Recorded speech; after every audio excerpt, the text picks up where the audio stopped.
সবাই পরিশ্রম করে, কিন্তু বোকাদের পরিশ্রম আর বুদ্ধিমানদের পরিশ্রম এক নয়। বুদ্ধিমানদের পরিশ্রম একটু স্মার্টলি হয়। সাধারণ ওয়ার্ক এবং স্মার্ট ওয়ার্কের মধ্যে একটা পার্থক্য আছে। এই পার্থক্যটা বুঝতে না পারলে আপনি অনেক পিছিয়ে আছেন। বার কাউন্সিল প্রস্তুতি নেওয়ার ক্ষেত্রে আপনার পড়াশোনাটা যদি একটু স্মার্টলি না হয়, তাহলে এই পড়াশোনা আপনাকে আজীবন করে যেতে হবে, সফলতার কোনো ধারে কাছেও যেতে পারবেন না। আপনারা যে কনফিউশনে থাকেন যে কোন আইনে কতটা ধারা, কয়টা তফসিল, কোন আইন কোন ধরনের আইন, এইটা নিয়ে আপনাদের অনেক কনফিউশন হয়ে যায়। পরীক্ষার হলেও আপনারা কনফিউশনে পড়ে যান। কোন আইন কত সালের আইন, কত সালে কার্যকর হয়, কয়টা তফসিল আছে, ধারা আছে, আপনি আজীবন শুধু পড়তে থাকেন।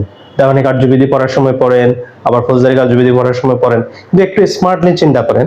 সব আইনগুলো, 7টা আইনের কয়টা ধারা যদি আপনি একসাথে পড়েন, আইনগুলোর সাল যদি একসাথে মনে করেন, আর তফসিল কোন আইনে কয়টা তফসিল, এটা যদি 7টা একসাথে দেখেন, এট এ গ্ল্যান্স দেখেন, এট এ টাইম দেখেন, তাহলে আপনার ওই কনফিউশনটা আর থাকবে না।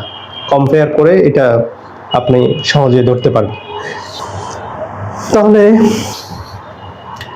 দেখেন, 7টা সাবজেক্ট এর নামগুলো আপনাকে জানতে হবে, আইনগুলোর সালগুলো জানতে হবে, এবং কোন আইন কত সালে কার্যকর হয় সেটা, আর কোন আইনে কয়টা ধারা আছে, আর তফসিল আছে কয়টা, আর হচ্ছে এটা কোন ধরনের আইন।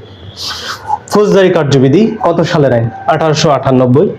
দেওয়ানি কার্যবিধি 1908, দণ্ডবিধি 1860, সাক্ষ্য আইন 1872, সুনির্দিষ্ট প্রতিকার আইন 1877, তামাদি আইন 1908, বার কাউন্সিল অর্ডার 1972।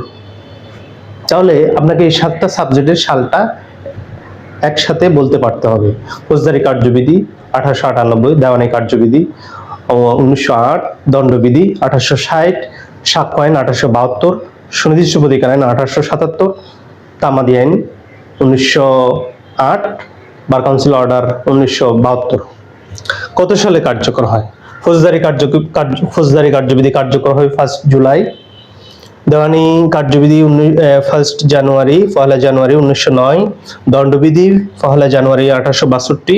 সাক্ষ্য আইন 1 সেপ্টেম্বর 1872। সুনির্দিষ্ট প্রতিকার আইন 1 মে 1877। তামাদি আইন 1 জানুয়ারি 1909।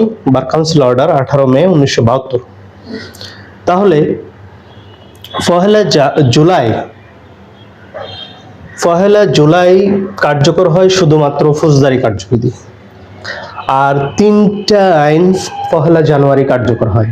দেওয়ানি কার্যবিধি 1 জানুয়ারি 1909, তামাদি আইন 21 সালের আইন, 1908 সালের আইন কার্যকর হয় 1 জানুয়ারি 1909। দেওয়ানি কার্যবিধি 1908 সালের আইন কার্যকর হয় পরবর্তী বছরের 1 জানুয়ারি 1909। দণ্ডবিধিও কার্যকর হয় 1 জানুয়ারি 1862, যদিও 1860 সালের আইন কার্যকর হয় 1862 সালের 1 জানুয়ারি। তাহলে 3টা 1 জানুয়ারি, একটা 1 জুলাই 21 সালে 1898, আর সাক্ষ্য আইনটা কার্যকর হয় সেপ্টেম্বরে, 1 সেপ্টেম্বর। সাক্ষ্য আইন 1 সেপ্টেম্বর, সাক্ষ্য দন্ত সকাশা দিয়ে সেপ্টেম্বর। তাহলে সাক্ষ্য আইন 1 সেপ্টেম্বর 1872, আর সুনির্দিষ্ট প্রতিকার আইন 1 মে, প্রতিকার আইন 1 মে, আর হচ্ছে বার কাউন্সিল 18 মে। তাহলে বার কাউন্সিল অর্ডার 18 মে 1972, 18 মে 1972, আর 2টা আইন, সাক্ষ্য আইন সেপ্টেম্বরে, আর সুনির্দিষ্ট প্রতিকার আইন 1 মে। তাহলে এটা গেল, এটা যাওয়ার পরে আপনার 2টা থাকলো, সাক্ষ্য আইন সেপ্টেম্বরে 1 সেপ্টেম্বর, আর সুনির্দিষ্ট প্রতিকার আইন 1 মে। তাহলে আপনাকে সালটা এট এ টাইম, কার্যকরের সালটা তারিখ সহ এট এ টাইম বলতে পারতে হবে। তারপর কোন আইনে কয়টা ধারা? দেওয়ানি ফৌজদারি কার্যবিধিতে 565, দেওয়ানি কার্যবিধিতে 158, আর আদেশ আছে 51, 158টা ধারা, আর আদেশ হলো 51টা। দণ্ডবিধিতে 511, তো 511, 565, ফৌজদারি কার্যবিধি 565, দণ্ডবিধি 511, আর দেওয়ানি কার্যবিধি 158, আদেশ 51।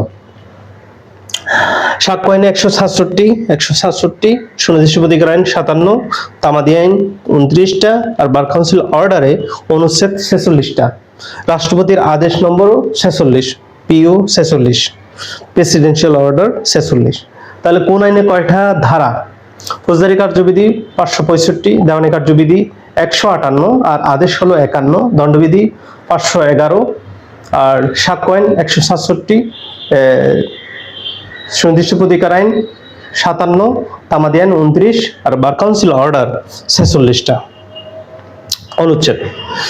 তাহলে কার্যকর তারিখ গেল, আর ধারা গেল, আর তফসিল আছে। তফসিল কোন আইনে আছে দেখেন, ফৌজদারি কার্যবিধিতে আছে, দেওয়ানি কার্যবিধিতে আছে, আর বাকি দণ্ডবিধিতে নাই, সাক্ষ্য আইনে নাই, সুনির্দিষ্ট প্রতিকার আইনে নাই, আর তামাদি আইনে আছে। বার কাউন্সিল অর্ডারে কোনো তফসিল নাই। তাহলে তফসিল আছে দেওয়ানি কার্যবিধি আর ফৌজদারি কার্যবিধি এবং তামাদিতে। ফৌজদারি কার্যবিধিতেও তফসিল আছে 5টা, বাতিল হলো 1টা, তাহলে 4টা। আর দেওয়ানি কার্যবিধিতে তফসিল আছে 5টা, বাতিল হয়েছে 2টা, তাহলে আছে বলবৎ আছে 3টা। তাহলে দুইটাই সমান, 5টা 5টা, কিন্তু ফৌজদারি কার্যবিধিতে বাতিল 1টা হলে থাকে হলো আর 4টা, বলবৎ আছে 4টা। আর দেওয়ানি কার্যবিধিতে বাতিল হয়েছে 2টা, বলবৎ আছে 3টা। আর তামাদিতে 1টা তফসিল, মাত্র 1টা তফসিল, সেখানে অনুচ্ছেদ আছে 183টা। এবার কোন আইনটা কোন ধরনের আইন সেটা দেখেন।